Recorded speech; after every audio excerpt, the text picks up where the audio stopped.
Olá, sejam todos muito bem-vindos ao meu canal. Eu me chamo Adriana Ribeiro Maia, sou jornalista e, sobretudo, contadora de histórias que vive em Viena, capital da Áustria. Peço desculpas, mas vocês não sabem. Hoje eu estou aqui sentada, eu estou gravando uma série de vídeos, troquei a cor do batom, né?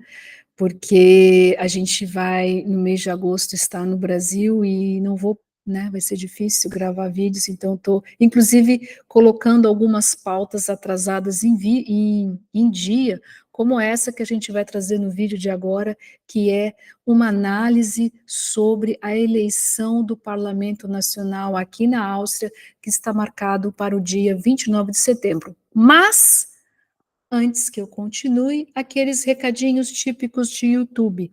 Se vocês curtem histórias cotidianas Brasil, Europa, não deixe de se inscrever no canal, curte, compartilha. Eu já vi que tem vários de vocês que têm assistido o canal e não se inscreve. Se inscreve, vai ser bom para você. Aqui você vai aprender como a vida na Áustria funciona, como a vida na Europa Central funciona, como a vida em uma cidade como Viena funciona, sem firula. Bora lá falar sobre o resultado. Eu falei sobre a França, falei sobre a Grã-Bretanha, e agora a gente vai falar sobre a Áustria. Peraí, deixa eu só pegar aqui o meu óculos. E vamos pegar aqui o resultado, o nosso ponto de partida vai ser o resultado da eleição do Parlamento Europeu para a Áustria, né? A eleição do Parlamento Europeu ocorreu no começo de junho, né? Um dos desdobramentos foi a dissolução do parlamento na França, né? E que inclusive deu na eleição do novo parlamento na França e uma perda massiva do apoio popular do presidente francês Emmanuel Macron. Eu tenho vídeo aqui no canal onde eu explico sobre isso, eu vou deixar linkado aí nos cards e aí embaixo, e vamos falar da Áustria. Na Áustria, deixa eu pegar aqui o resultado, esse aqui é o resultado oficial, tá? Para a Áustria no Parlamento Europeu. E o que é interessante nesse resultado aqui é que a gente vê com os três partidos, né, os três principais partidos, a gente vê que há uma espécie de empate técnico. Em primeiro lugar, ficou o FPÖ. Isso aqui é uma convenção que eles têm, tá? Não tem nada a ver porque tem que ser o conservador. É a convenção que eles têm aqui na Áustria. Quando você vê classificação de tabela de partidos, vai ser sempre primeiro conservador, ÖVP, que é o Österreichische Volkspartei, depois vem o SPÖ, Sozialdemokratische Partei Österreich, Partido Democrata, Social-Democrata da Áustria, o FPÖ, Freiheitspartei Österreich. Só para dizer, para vocês não se assustarem com os números. Mas vamos lá.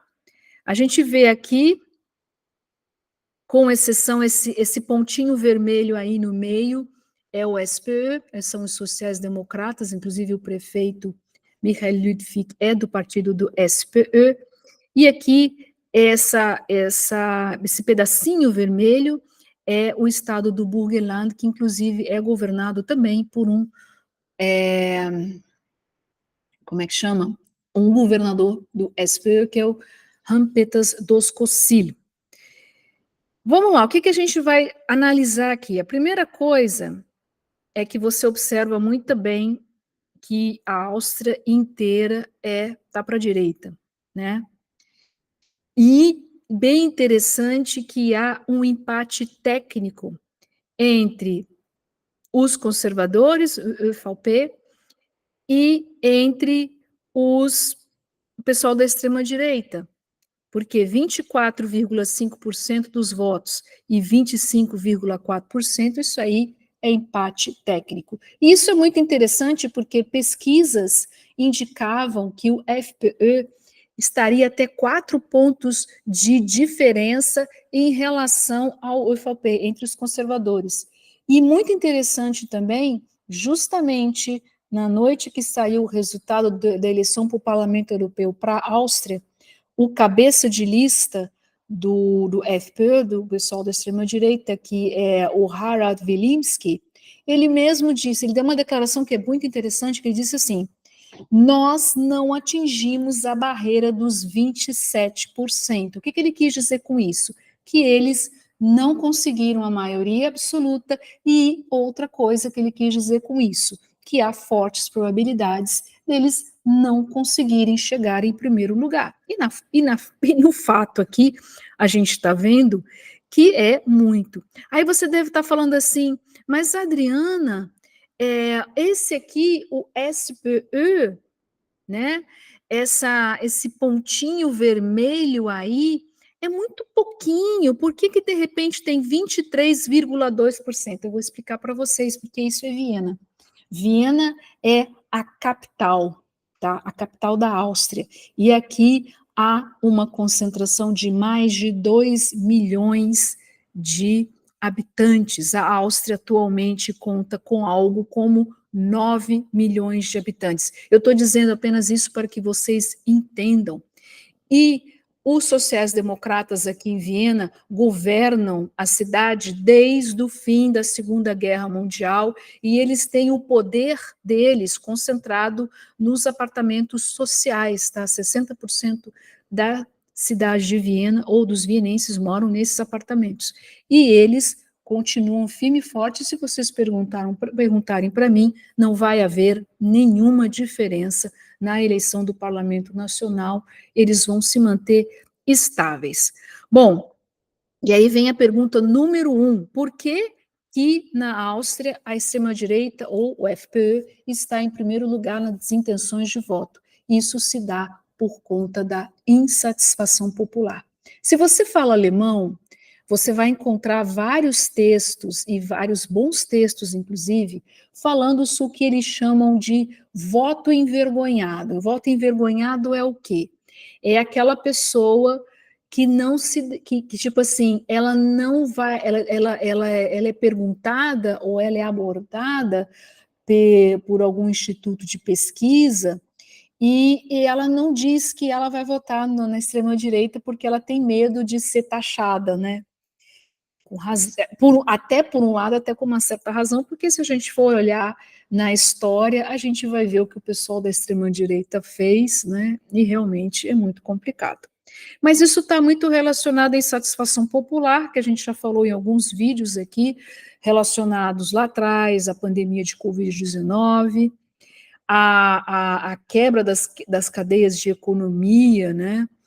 Os lockdowns lá atrás, que no começo, na minha opinião, no começo da pandemia, eles foram necessários para conter o vírus, até porque nesse começo de pandemia não se sabia o que era, mas depois, a um certo ponto, eu acho que, assim, acompanhando tudo o que aconteceu e acompanhando as consequências disso, o governo errou na comunicação com as pessoas, porque havia praticamente cada semana, eu estou falando isso porque eu estou fazendo uma reformulação nos conteúdos do meu website, também parcialmente dos conteúdos aqui no canal, e eu tenho revisto alguns vídeos meus antigos, e posts também antigos, e quando você vê aquilo, dá uma olha para trás, você vê que o governo, ele ficou muito assim, não sabia o que fazer, foi implementando, por exemplo, um grande erro aqui foi a questão da vacinação obrigatória, a questão das vacinas.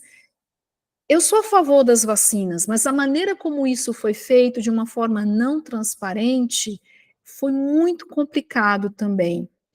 E também a questão econômica, porque Viena ou Áustria, antes da pandemia, até 2019, cara, era uma realidade, era um outro país quase. As pessoas, tipo, eu tô aqui, eu vou passar o fim de semana em Berlim, né, com os voos baratos, eu vou para Paris, sabe? Eu vou fazer uma semana inteira, vou passar 2 semanas fazendo esqui.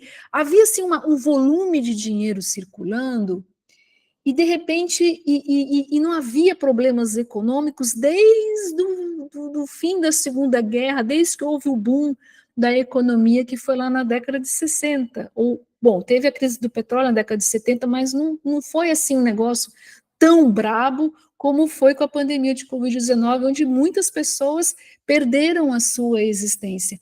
E o pessoal da extrema-direita, e eles são bem articulados nas redes sociais, e eles conseguiram captar muito dessas vozes insatisfeitas na figura do seu líder, que é o seu cabeça de lista, o Herbert Kickl.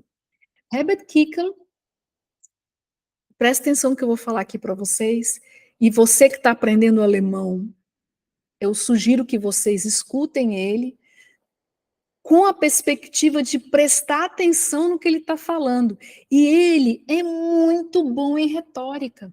E ele consegue captar e ele joga muito bem com o idioma. Até me atrevo a falar a palavra brincar com o idioma.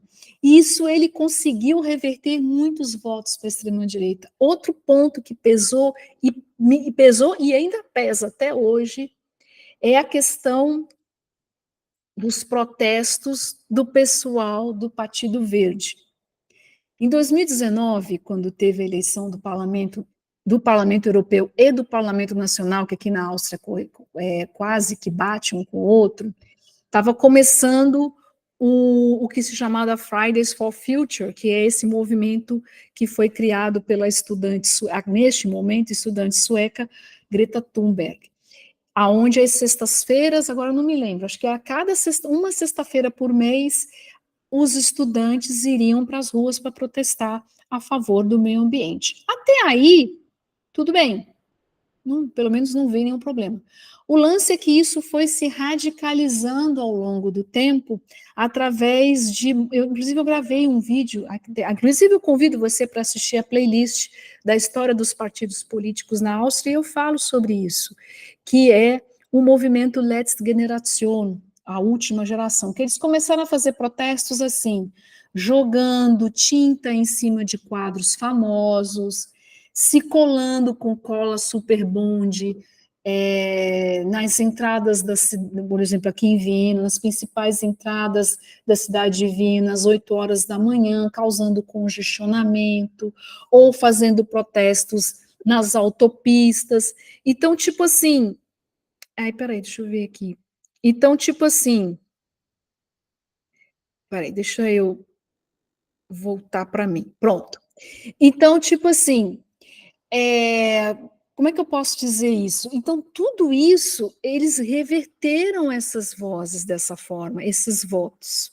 Isso é muito interessante, essa é a primeira parte da análise. A segunda, ela está relacionada que a eleição do Parlamento Europeu, ela é marcada para dar recadinhos, aonde os europeus mandam os seus recadinhos para os seus políticos.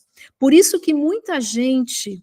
Muitos bons analistas de política aqui na Europa acharam que o Macron cometeu um erro ao ter dissolvido o parlamento e ter chamado, porque ele tinha um problema com a popularidade dele? Tinha, mas ele podia ter continuado também e ter cumprido o seu mandato, quer dizer, acabou enfiando a França, inclusive eu tenho um vídeo aqui no canal, né? A França ingovernável, metendo aí em uma situação, vamos ver como vai sair, pelo menos nesse momento vai começar as Olimpíadas em Paris, ele vai deixar as Olimpíadas acabar, e aí vai começar a negociação para o governo. Vamos ver qual é a capacidade aí do Macron de se sair dessa crise política que bota-se aí uma crise muito grande. E aí a pergunta é, o que vai acontecer aqui na Áustria? Vamos voltar mais uma vez para a nossa tela. Vou mostrar aqui para vocês. Olha, é muito difícil, porque é praticamente empate técnico entre esses três grandes partidos. É empate técnico. É impossível dizer o que vai acontecer aí.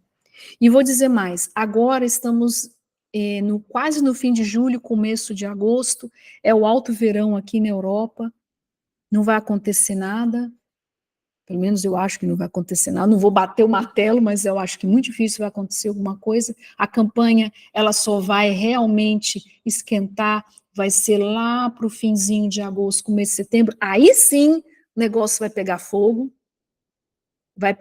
com tudo, né? Porque eu tenho certeza absoluta que mesmo que o voto não seja obrigatório aqui, o povo vai ser para votar em massa, segundo. E vamos ver aí qual é a coalizão que venha, tá? Se a gente for observar friamente, a gente tem basicamente 3 tipos. O primeiro, como a gente já falou, né? O primeiro lugar pode fazer um governo de coalizão com o segundo lugar. Dificilmente tem um governo de maioria. É muito difícil ter um governo de maioria. Então vamos lá, você pode ter uma coalizão de ultradireita com o pessoal da extrema-direita e os conservadores? É possível. Você pode ter um governo menos improvável, até porque há aí uma incongruência ou divergências ideológicas entre o pessoal FPÖ, o extrema-direita e os sociais-democratas? Pode. Ou pode até mesmo ter uma grande coalizão, ou seja, que são os sociais-democratas e os conservadores, que foi durante muito tempo na Áustria esse tipo, só trocava o primeiro-ministro era de um partido, ou era conservador, ou era do social-democrata. Pode isso vir a acontecer? Pode vir isso a acontecer. Vai ser muito interessante observar. Eu até pensei em, deixa eu voltar para mim, eu até pensei em fazer um vídeo mostrando para vocês, né, alguma pesquisa, mas eu acho que nesse momento a gente está aqui no verão, não vai acontecer grandes coisas. Agora, quando eu volto do Brasil, no começo de setembro, aí sim a gente vai realmente começar a analisar a fundo, e aí a gente vai ver o que pode acontecer. Neste momento eu digo para você que o negócio está bem baralhado. Vamos ver aí para que lado vai, vamos ver quais são as estratégias de campanha de cada partido, vamos ver aí quais são os assuntos que vão ser tratados aqui na eleição do parlamento na Áustria. Vale dizendo que eu já digo 2 de tacada. Um vai ser economia, a questão da moradia, que aumentou muito o preço do aluguel dos imóveis. O segundo vai ser a questão de segurança relacionada à guerra na Ucrânia, e muito provavelmente a migração, e sobretudo observando o ponto de vista da ausência de pessoas para postos de trabalho importantes, como, por exemplo, muito importante, que é a questão, a área de saúde, como eu comentei com vocês no vídeo, que Viena, a capital a cidade de maior qualidade de vida do mundo, tá certo? Essa é a minha análise, tá? Talvez tenha ficado um pouco longa, mas eu quis fazer uma análise completa para que vocês entendam isso.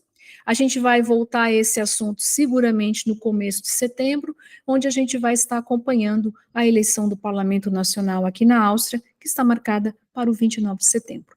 Tá certo? Muito obrigada pela atenção de vocês. Se vocês se vocês ficaram no vídeo até o fim, não deixe de curtir, compartilhar, se inscreva no canal, tem um monte de gente que está se inscrevendo. Tem um monte de gente que está vendo o canal e não se inscreve. Por favor, se inscreva no canal. E a gente se vê no próximo vídeo aqui no Vida Europa. Fui!